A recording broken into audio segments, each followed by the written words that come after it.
नमस्कार, आप देख रहे हैं न्यूज 18 बिहार झारखंड पर न्यूज रूम लाइव और मैं हूं आपके साथ लक्ष्मी। बुलेटिन की शुरुआत करेंगे और बात करेंगे एसआईआर के मुद्दे पर। निर्वाचन आयोग ने जो बयान दिया है, निर्वाचन आयोग का कहना है कि पॉलिटिकल पार्टी की तरफ से शिकायत या आपत्ति नहीं किया गया है। एसआईआर पर निर्वाचन आयोग का ये बयान, एसआईआर ड्राफ्ट सूची पर कोई दावा आपत्ति नहीं दर्ज की गई है। 6 दिनों में दलों की तरफ से एक भी शिकायत नहीं मिली है। हाँ, मतदाताओं की ओर से आपत्तियां दर्ज कराई गई हैं और ऐसे में 5015 दावे और आपत्तियां मतदाताओं की तरफ से जारी की गई हैं, लेकिन पॉलिटिकल पार्टीज की तरफ से है 6 दिनों में। और ऐसे में निर्वाचन आयोग का ये कहना है कि जब शिकायत है तो फिर दर्ज क्यों नहीं किया जा रहा है दावा आपत्ति, क्योंकि काफी दिनों से विपक्ष हल्ला बोल कर रहा था एसआईआर को लेकर, मतदाता पुनरीक्षण को लेकर, लेकिन जब समय दिया गया दावा आपत्ति दर्ज करने का, उसके बाद पॉलिटिकल पार्टी ने एक भी दिन शिकायत नहीं की है। तो इसी पर एसआईआर ने, निर्वाचन आयोग ने एसआईआर पर बयान जारी किया है।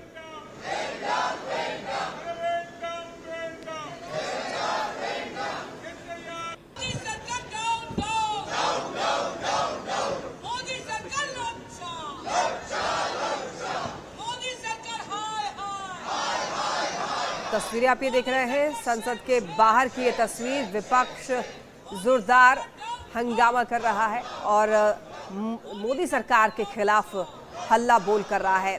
पोस्टर लेकर के खड़े हुए दिखाई दे रहे होंगे आपको कि चर्चा से भागना बंद करो, और तमाम पोस्टर्स लेकर के जो सांसद हैं वो खड़े हुए हैं संसद के बाहर।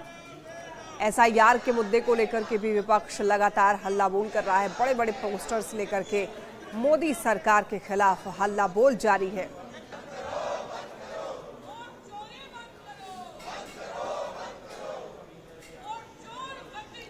ट्रंप के टैरिफ को लेकर के देखिए काफी ज्यादा विवाद है और इसको लेकर प्रधानमंत्री नरेंद्र मोदी ने पहली बार कुछ कहा है और उनका कहना है कि किसानों के हित में है भारत सरकार और किसानों के हित से कोई समझौता नहीं किया जाएगा। तो दिल्ली से ये बड़ी खबर आपको बताते चले, संसद भवन में बैठक चल रही है और टैरिफ को लेकर के, ट्रंप के टैरिफ पर प्रधानमंत्री नरेंद्र मोदी का कहना है कि किसानों के हित से कोई भी समझौता नहीं किया जाएगा, मुझे इसकी कीमत चुकानी होगी, मैं तैयार हूं। भारत किसानों के साथ अडिग खड़ा हुआ है। बैठक में धर्मेंद्र प्रधान भी शामिल हैं, केंद्रीय गृह मंत्री अमित शाह भी शामिल हैं और दरअसल टैरिफ को लेकर के बैठक में चर्चा हुई और यहां पर प्रधानमंत्री नरेंद्र मोदी ने ये कहा है कि किसानों के हित से कोई समझौता नहीं होगा, मुझे इसकी कीमत चुकानी होगी, मैं तैयार हूं। भारत किसानों के साथ अडिग खड़ा है। भारत अपने किसानों के, पशुपालकों के और मछुआरे भाई बहनों के हितों के साथ कभी भी समझौता नहीं करेगा।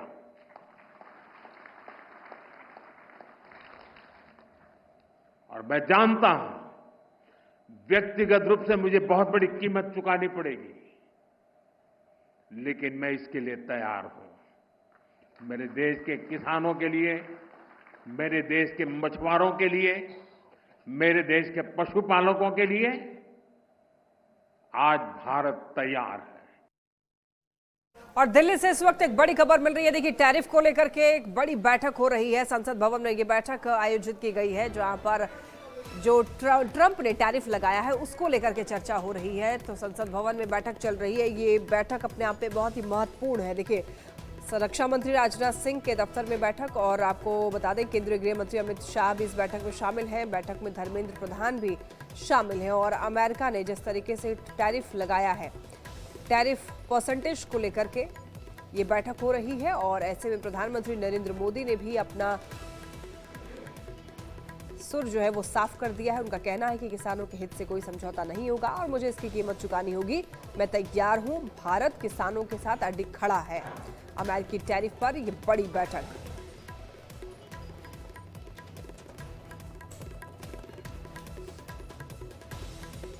और देखिए, आज एनडीए की बैठक होने वाली है। आपको बताते चले, आज शाम 4 बजे का समय दिया गया है जब ये बैठक होगी और ये बैठक अपने आप में बहुत महत्वपूर्ण है। तो एनडीए की बैठक बुलाई गई है, संसद भवन में आज बैठक होने वाली है और एनडीए घटक दल के नेता जो है इस बैठक में मौजूद रहने वाले हैं। इस बैठक की जो टाइमिंग है वो 4 बजे रखी गई है। 4 बजे, शाम 4 बजे बैठक होगी संसद भवन में एनडीए की। एनडीए के जितने भी घटक दल हैं, घटक दल के जो प्रमुख नेता हैं वो इस बैठक में मौजूद रहने वाले हैं।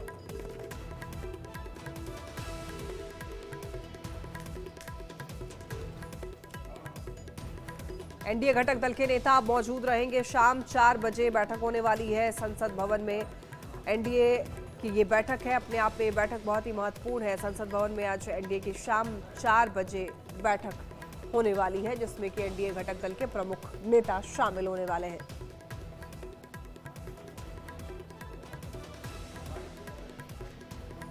ज्यादा जानकारी देंगे न्यूज़ 18 संवाददाता अमितेश हमारे साथ जुड़ रहे हैं। अमितेश, आज बैठक होने वाली है एनडीए की, ये बैठक अपने आप में किस तरीके से महत्वपूर्ण है? देखिए, आज शाम 4 बजे बैठक होगी संसद भवन परिसर में। पार्लियामेंट हाउस में बैठक होती रहती है। इस तरह की बैठकें जब भी एनडीए के घटक दल के नेता एक साथ होते हैं संसद भवन में तो अलग मुद्दे पर बैठक करते हैं और तमाम रणनीति पर चर्चा करते हैं। तो जिस तरह के अभी मौजूदा हालात हैं और उपराष्ट्रपति के चुनाव को लेकर भी नॉमिनेशन की तारीख अगर देखा जाए तो 7 तारीख से ही आज से ही शुरू हो रही है, तो उस लिहाज से भी बैठक महत्वपूर्ण मानी जा रही है। इसके अलावा अगर बात करें तो FIR का मुद्दा है, उस लिहाज से भी बैठक काफी महत्वपूर्ण है कि विपक्ष की रणनीति के धार को कैसे पूर्ण किया जाए। लेकिन इसमें बिहार के तमाम घटक दल के नेता जीतन राम मांझी हों या उपेंद्र कुशवाहा हों, इसके अलावा संजय झा और ललन सिंह भी मौजूद रहेंगे जेडीयू की तरफ से। तो देखना होगा बैठक में किस तरह की चर्चा होती है, लेकिन फिलहाल काफी महत्वपूर्ण बैठक मानी जा रही है। संसद भवन परिषद में शाम 4 बजे बैठक होगी, जिसमें बिहार से भी जो एनडीए के घटक दल के तमाम नेता हैं वो भी मौजूद रहेंगे आज की बैठक में। जी, और अमितेश, क्या इस बैठक में बिहार चुनाव जो है वो केंद्र हो सकता है चर्चा का? चलिए, बहुत धन्यवाद आपका इन तमाम जानकारियों के लिए अमितेश। तो शाम 4 बजे एनडीए की बैठक होने वाली है। एनडीए घटक दल के नेता जो है मौजूद रहेंगे। ये बैठक अपने आप में बेहद ही महत्वपूर्ण बताया जा रहा है।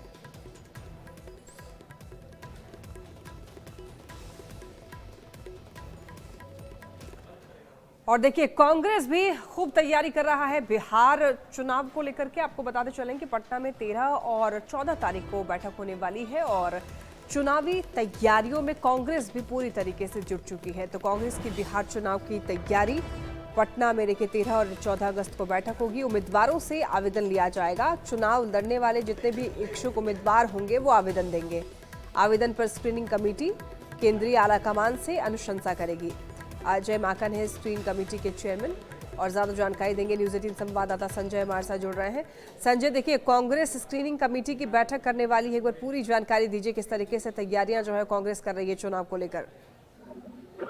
जी बिल्कुल, देखिए, बिहार विधानसभा चुनाव को लेकर कांग्रेस में हलचल काफी तेज दिख रही है और स्क्रीनिंग कमेटी का गठन कर दिया गया है। चेयरमैन इसके बनाए गए हैं अजय माकन और अगले 13 और 14 अगस्त को स्क्रीनिंग कमेटी पटना में रहेगी। जैसा कि आपको पता है, कांग्रेस में उम्मीदवारों ने पहले ही क्यूआर कोड से अपना आवेदन दे दिया है। इसके बाद पार्टी मुख्यालय सदाकत आश्रम में 2 दिनों तक स्क्रीनिंग कमेटी रहेगी और जो उम्मीदवार जिन्होंने पहले से ही आवेदन दिया हुआ है उन्हीं उम्मीदवारों से स्क्रीनिंग कमेटी जो है आवेदन लेगी, उनका साक्षात्कार करेगी और इस आवेदन को आलाकमान के पास अग्रसारित करेगी। तो जाहिर सी बात है, जो भी इच्छुक उम्मीदवार होंगे वे अपना आवेदन देंगे और इसके बाद स्क्रीनिंग कमेटी उस पर अपनी अनुशंसा भेजकर आलाकमान से मुहर लगवाएगी। तो कांग्रेस के अंदर लगातार बैठकों का दौर जारी है और स्क्रीनिंग कमेटी पटना में होगी और इससे अब साबित कर दिया कि कांग्रेस विधानसभा चुनाव को लेकर पूरी तरह से एक्टिव हो गई। बिल्कुल बिल्कुल संजय, ये दिखाई दे रहा है कि कांग्रेस जो है बिल्कुल तैयारी कर रहा है, लेकिन क्या कोई ऐसा कोई मापदंड है कि यहाँ किसे जो है चुनाव में मौका इस बार दिया जाएगा कांग्रेस की तरफ से? जी देखिए, पहले से ही कांग्रेस ने क्लियर कर दिया है कि युवाओं को, महिलाओं को पार्टी जो है तवज्जो देगी। उनका जो पिछला रिकॉर्ड रहा है, कई ऐसे उम्मीदवार जिन्होंने आवेदन दिया है तो उन्होंने पिछले विधानसभा चुनाव में भी तैयारी की थी और चुनाव लड़ा था। तो ऐसे उम्मीदवारों का क्या स्टेटस रहा था, उनका क्या पोजीशन रहा था, उस आधार पर भी पार्टी विचार करेगी। तमाम तरह के मापदंड जो है वो निर्धारित किए गए हैं कांग्रेस की तरफ से और देखना होगा इन मापदंड पर कितने उम्मीदवार खड़े उतर पाते हैं और कितनी की अनुशंसा केंद्रीय आलाकमान के पास होगी जाती है। जी ठीक है संजय, बहुत धन्यवाद आपका इन तमाम जानकारियों के लिए। और चलिए, इसी के साथ अब बात होगी धराली में आई त्रासदी की। तो देखिए, उत्तरकाशी के धराली में जिस तरीके से त्रासदी आई है उसके बाद रेस्क्यू ऑपरेशन जो है वो युद्ध स्तर पर चलाया जा रहा है।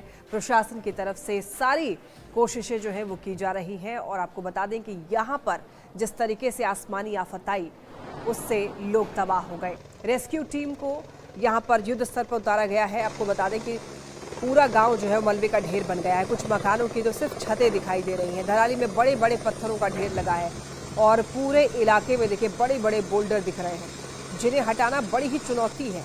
धराली में रेस्क्यू टीम के सामने दोहरी चुनौती है। एक तरफ तेज रफ्तार से बहती खीर गंगा नदी का पानी तो दूसरी तरफ मलबे से बना दलदल। गीली मिट्टी में चलना बेहद ही मुश्किल है और इसीलिए टिन की चादरें जो है वो बिछाई जा रही है रास्ते पर। मौके पर राहत बचाव टीमें एक्शन में जुटी हुई हैं। उत्तरकाशी के हेलीपैड से एनडीआरएफ और एसडीआरएफ के जवानों और स्वास्थ्य कर्मचारियों को धराली और हर्षिल तक ले जाया गया है, जिससे रेस्क्यू ऑपरेशन में तेजी आई है। धराली से हेलीकॉप्टर के माध्यम से देखिए लोगों को रेस्क्यू कर लाया गया है। धराली जाने के रास्ते अभी भी टूटे हुए हैं और इसीलिए सड़क के रास्ते धराली जाना मुमकिन नहीं हो पा रहा है। अभी धराली तक सिर्फ हवाई मार्ग से ही जाया जा रहा है।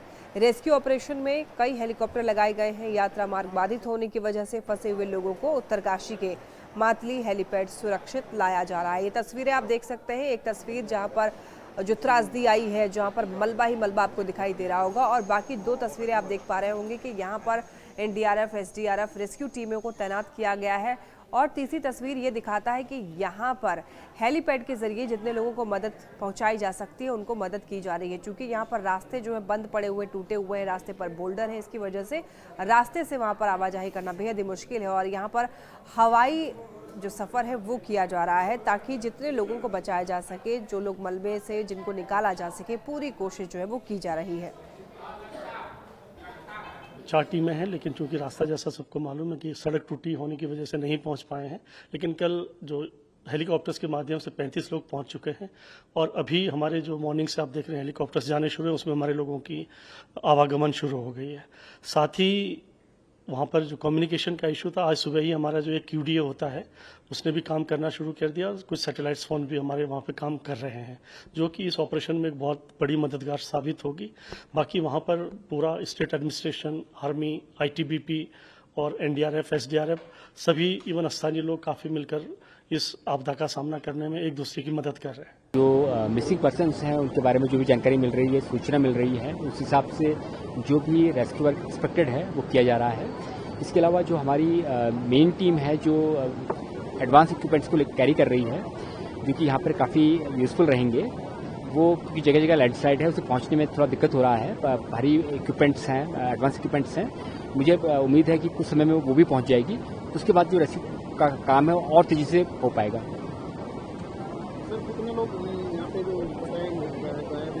देखिए, इसमें अभी डिटेल एग्जैक्ट फिगर बता पाना थोड़ा मुश्किल है। जो मेरी लोकल लोगों से बात हुई है, जो लोकल लोग मिसिंग हैं, उसमें 8 से 10 के आसपास लोग बता रहे हैं और बाकी जो है यहाँ पे टूरिस्ट भी हो सकते हैं, कुछ रुके हुए हों, वो मिसिंग हों।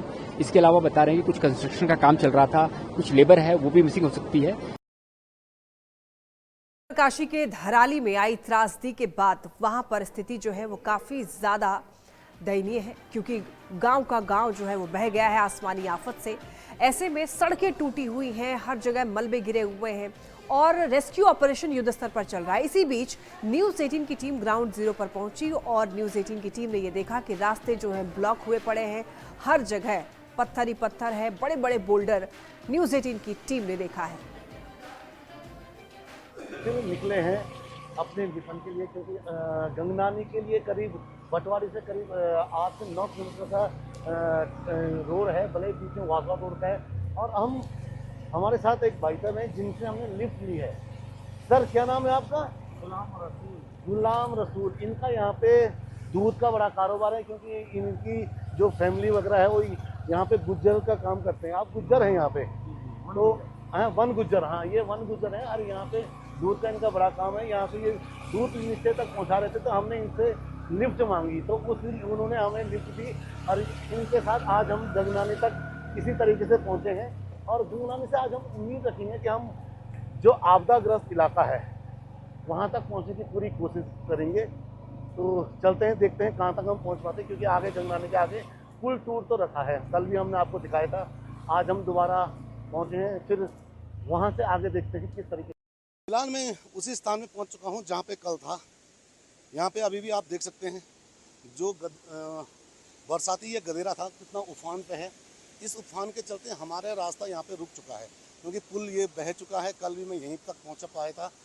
आज उम्मीद थी कि मैं यहाँ अगर ये नदी जो बरसाती गदेरा अपने उफान पे ये थोड़ा कम होता तो मैं इसे पार करने की कोशिश करता, लेकिन अभी इतना डेंजर आप ये देख सकते हैं कितना भयावह यहाँ से ये गुजर रहा है। इसे पार कर पाना फ़िलहाल मुमकिन नहीं है। तो फिलहाल मैं कुछ और कोशिशें करूँगा, कुछ और रास्ता देखूँगा जिससे कि मैं यहाँ से आगे बढ़ पाऊँ। और इसी के साथ न्यूज़ रूम लाइव में फिलहाल के लिए इतना ही।